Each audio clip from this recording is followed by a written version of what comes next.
কবর এমন একটা জায়গা, এই কবরের মধ্যে গেলে পরে আপনি সেদিন আফসোস করতে থাকবেন যে আল্লাহ আমাকে আরেকবার আপনি দুনিয়ার মধ্যে পাঠান।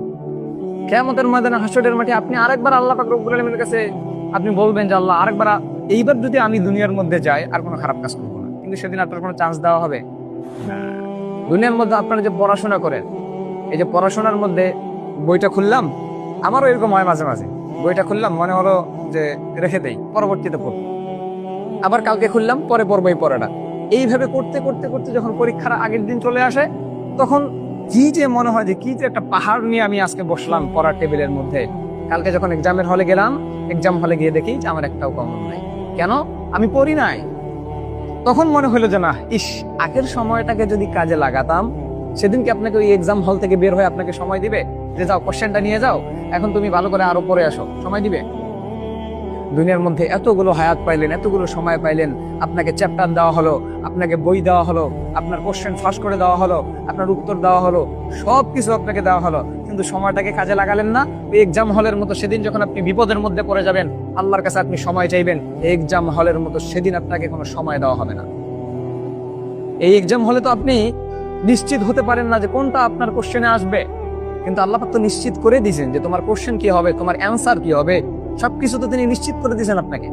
তারপরে যদি এই পরীক্ষায় যদি আপনি পাশ করতে না পারেন, আপনি বিশ্বাস করেন জাহান্নামের আগুন এত গভীর, এত গভীর, আপনি সেটাকে সহ্য করতে পারবেন না।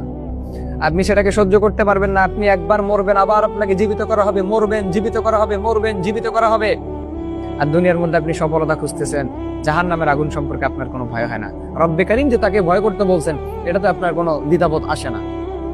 কিয়ামতের দিন যদি বিপদের কাঠগড়ায় দাঁড়িয়ে যান, সেদিন আপনার কোনো বাঁচার কোনো উপায় আপনি সেদিন খুঁজে পাবেন না। কেউ আপনাকে বাঁচাবে না। আপনার মা আপনাকে দেখে পালাবে, আপনার বাবা আপনাকে দেখে পালাবে, আপনার সন্তানাদি যাদের জন্য দুনিয়ার মধ্যে সব করছিলেন, তারা আপনাকে দেখে পালাবে। আপনার স্ত্রী, যাকে আপনি মনের থেকে সবচেয়ে বেশি ভালোবাসেন, আপনার জীবনের থেকে, স্ত্রীকে আপনি বলেন যে ইস, তোমাকে খুশি করার জন্য আমি 4টা এনে দিব, সবকিছু তোমার জন্য করবো, সেই স্ত্রী আপনার থেকে পালাবে। কি মনে করলেন আপনি? দুনিয়ার মধ্যে আপনি চাইলেই একটা জিনিস হয়ে যাচ্ছে, কিন্তু আখিরাতের ময়দানে সেটা সম্ভব না। দুনিয়ার মধ্যে আপনি আপনার স্ত্রীকে খুশি করার জন্য চাপ এনে দিতে চাচ্ছেন, আপনার স্ত্রীকে খুশি করার জন্য আপনি সবসময় চিন্তা করেন যে কি করা যাবে, ফুল নিয়ে যাব, চকলেট নিয়ে যাব, কি নিয়ে যাওয়া যায়, কেক নিয়ে যাব, কিন্তু একটা বার যে আপনি কখনোই চিন্তা করলেন না যে আল্লাহ পাক রব্বুল আলামিনকে আমি কিভাবে খুশি করতে পারবো। চিন্তা করি আমরা? কখনোই না। তাহলে আমরা কত বড় গাফিল বান্দা হয়ে গেছি, কত বড় ব্যাককল বান্দা আমরা হয়ে গেছি যে আমরা রব্বে কারীম সম্পর্কে আমরা চিন্তা ভাবনা করি। তো আল্লাহ পাক রব্বুল আলামিন আমাদেরকে হেদায়েত দেন। তো কবর এমন একটা জায়গা যেখানে গেলে পরে আপনি আফসোস করতে থাকবেন